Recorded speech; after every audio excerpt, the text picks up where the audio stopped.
I had some time over the past week to really dive into Nick Fuentes' interview with Steven Crowder, and what I heard should scare every American who believes in our constitutional system. Welcome back, everyone. We've got another quick video today, and yes, it's another one about Nick Fuentes. I don't want to waste everyone's time, so let's just get right into it. So Nick Fuentes is still making headlines, and now Steven Crowder is his biggest defender. But here's what I think Crowder and a lot of people are missing about Nick Fuentes. And no, it's not the racism and the pseudo-Nazi stuff. Not because I'm defending that, but because I don't think those clips will change anyone's mind about him.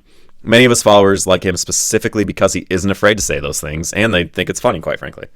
So instead of that, I will focus on what he actually believes and highlight what people are missing. Nick Fuentes doesn't believe in the American system at all.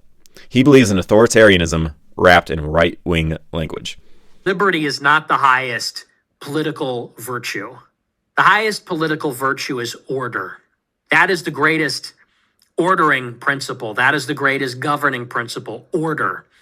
Order comes first, liberty comes second, and order has to be maintained by a powerful state. Order has to be maintained by authority. And where does authority proceed from?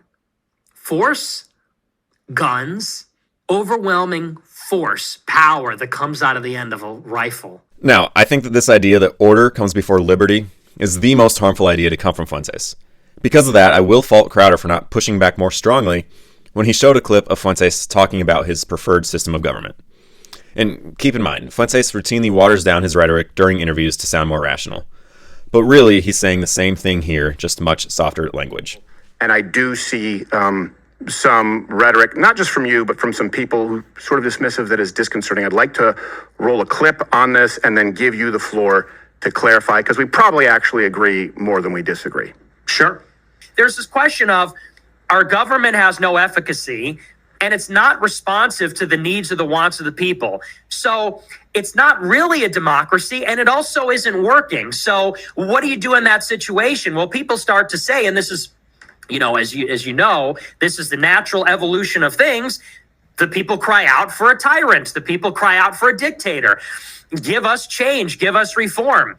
And I certainly feel that. I think that's compelling. I'm a little skeptical of it as time goes on, because as I get older and more mature, I think we maybe take for granted the institutions that we've built up. And maybe I've become ironically more conservative in my disposition and saying, like, maybe let's not race ahead of ourselves and get rid of things which have been around for hundreds of years. I would argue the constitutional system is already impaired because it's being abused by all the other organs of government. Even the Supreme Court voted 8-1 that said these injunctions are out of control.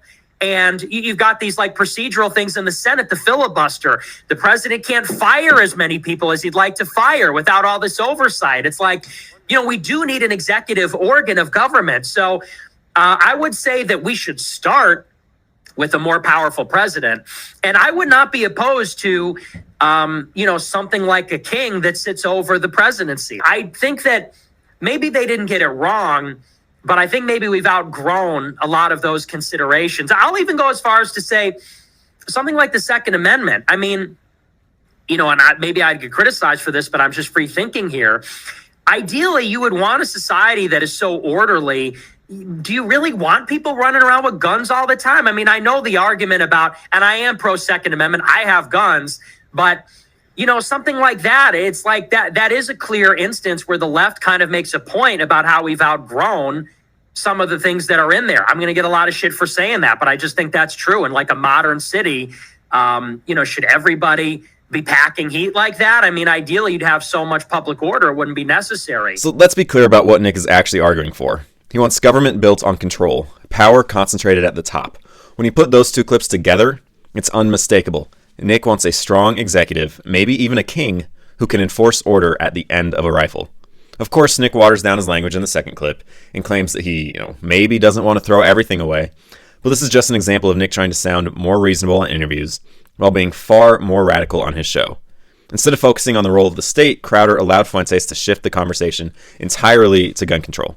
Fuentes completely sidestepped the talk of a king, of a government with vastly more power, including the power to take away your guns. That's not a policy disagreement. That is a fundamentally different version of what government should be. And it's the opposite of everything that America has stood for 250 years. The founders didn't create limited government because they thought that people were good. They created it because they knew people were flawed, prone to ambition, corruption, abuse of power. So they built a system with checks and balances, separation of powers, individual rights that government could not touch. Nick wants to throw all that away, despite the lip service that he paid to the founders earlier in the Crowder interview. He wants to replace the system they built with a system where government power is maximized, not limited, where order and control are the highest goods, where a strongman at the top enforces his vision of society. That's not conservatism, that's authoritarianism. And the difference matters. Now, here's the thing about Nick that young conservative men following him need to understand. He's not just offering a different policy approach. He's offering a completely different system. And the system he's offering does not protect freedom, it destroys it. Nick wants the current system to collapse. He said it himself. He opposed Trump in 2024 because Trump legitimizes the existing order. Nick wants that order to burn down. He wants chaos. Kamala winning would have accelerated that chaos. And he believes that out of that chaos, his preferred authoritarian government will emerge. But here's what his history actually shows us. When systems collapse, the most ruthless people win, not the idealists, not the people with the best vision. The winners are the most willing to use violence, terror, and brutality. Look at Russia. Lenin and the Bolsheviks wanted to burn down the Tsarist system and build a workers' paradise. They got collapsed all right, but what emerged was not their vision. It was Stalin's gulags. Tens of millions dead. The people who thought they'd be leading the new order, they were shot first. Look at Weimar Germany. People were frustrated with the system, just like Nick Fuentes is. And when the system collapsed, what emerged? Hitler, genocide, world war. Not a better government, a worse one. And more recently, look at Syria. People wanted the Assad system to fall. And when civil order broke down, you got ISIS, you got warlords, you got ethnic cleansing. People lost everything. This is what happens when revolutionary collapse is the goal. The most brutal seize power. The true believers end up dead, and millions of ordinary people suffer. Nick thinks he'll be on top in the post-collapse world. He won't. He'll be in a ditch with a bullet in his head, killed by whoever actually seized power. And so will the young men following him, and anyone else who either vied for power or is willing to stand up to the new regime. But let's say you don't care about that. Let's say you're willing to take the risk of collapse. Or let's just say that I'm overreacting, that Nick isn't really asking for a total collapse, just for everyone's faith in the system to collapse just enough that we elect the people who think like he does about government. That enough people vote the way he wants, that America becomes a Groyper nation. Even with all that granted, Nick is still wrong on a more fundamental level. Because even if we voted for his preferred government, even if somehow his authoritarian vision magically emerged from the chaos, it would be worse than what we have.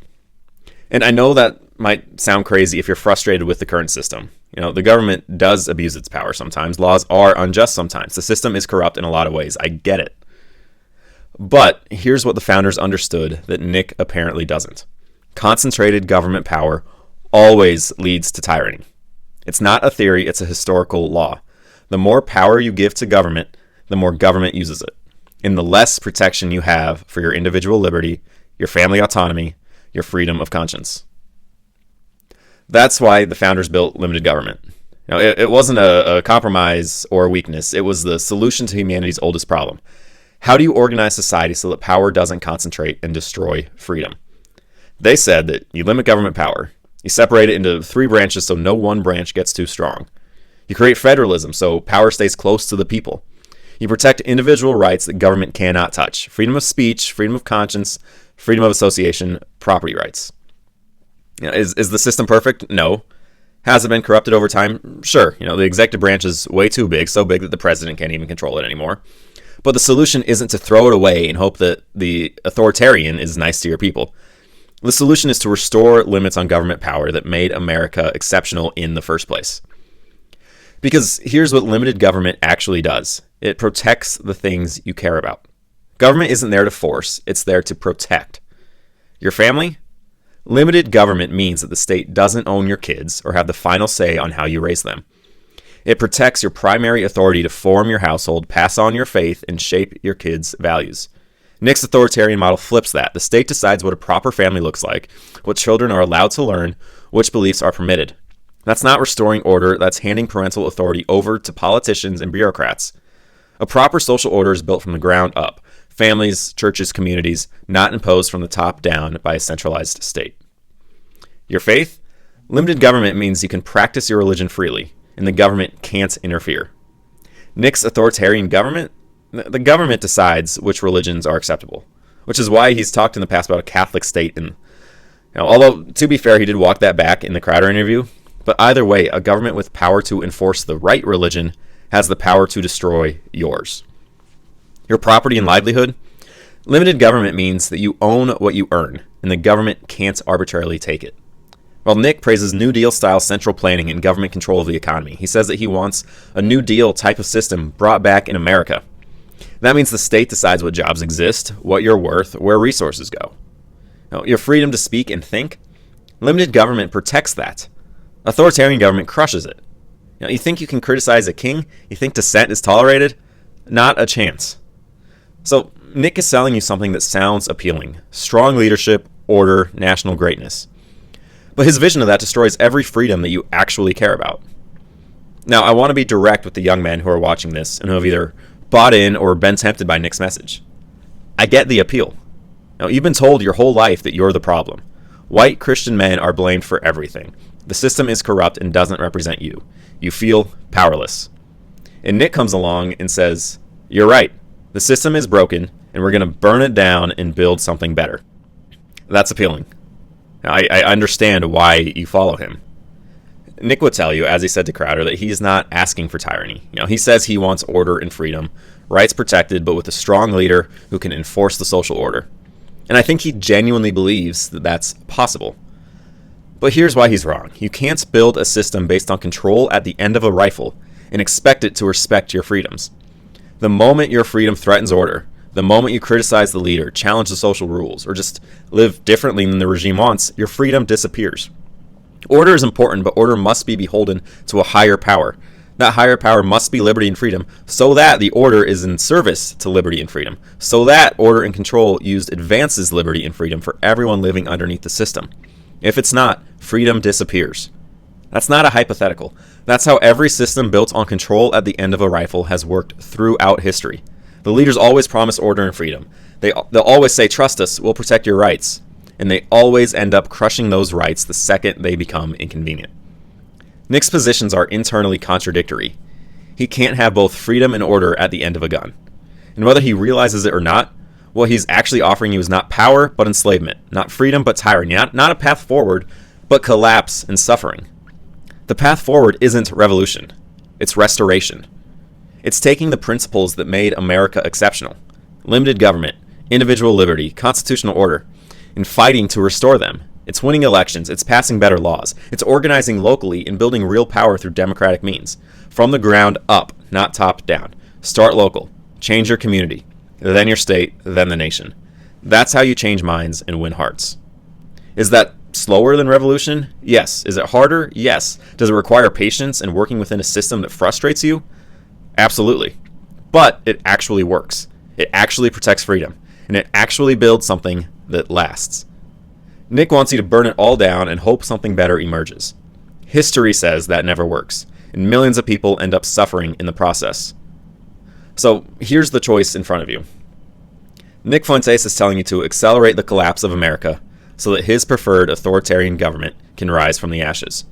He's telling you that limited government is weak, that we need a strong man at the top with power at the end of a rifle, that order and control are more important than freedom.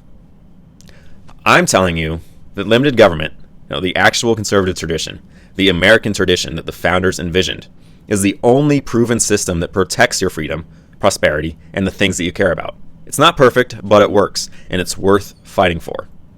The founders knew something that Nick has forgotten. Power corrupts. As Lord Acton said way back in 1887, absolute power corrupts absolutely. And the only way to protect yourself and your family from tyranny is to limit government power, not expand it. Nick wants you to follow him into chaos and authoritarianism. That's not leadership.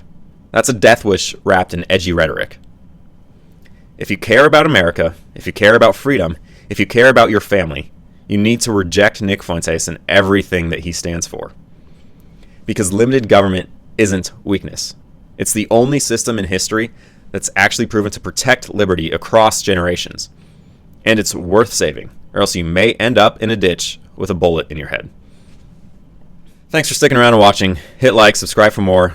Let me know what you think in the comments, about all of this. Nick Fuentes, Steven Crowder, Order versus Liberty, whatever stood out to you. And since we've got some big things happening in the college sports world right now, tell me your thoughts there as well. Who do you have winning the national championship in football? I think Oregon is being overlooked by pretty much everyone right now. It would not surprise me to see them go on a run. And how about my Cornhuskers in Nebraska ball? They're 11-0 for the first time ever with a road win over 13th ranked Illinois yesterday. And Nebraska's looking unbeatable in volleyball too. Now all we need is the football team to finally get things right. So anyway, let me know your thoughts on all of it. Politics, philosophy, sports, let me know in the comments. I'll see you next time. Thank you.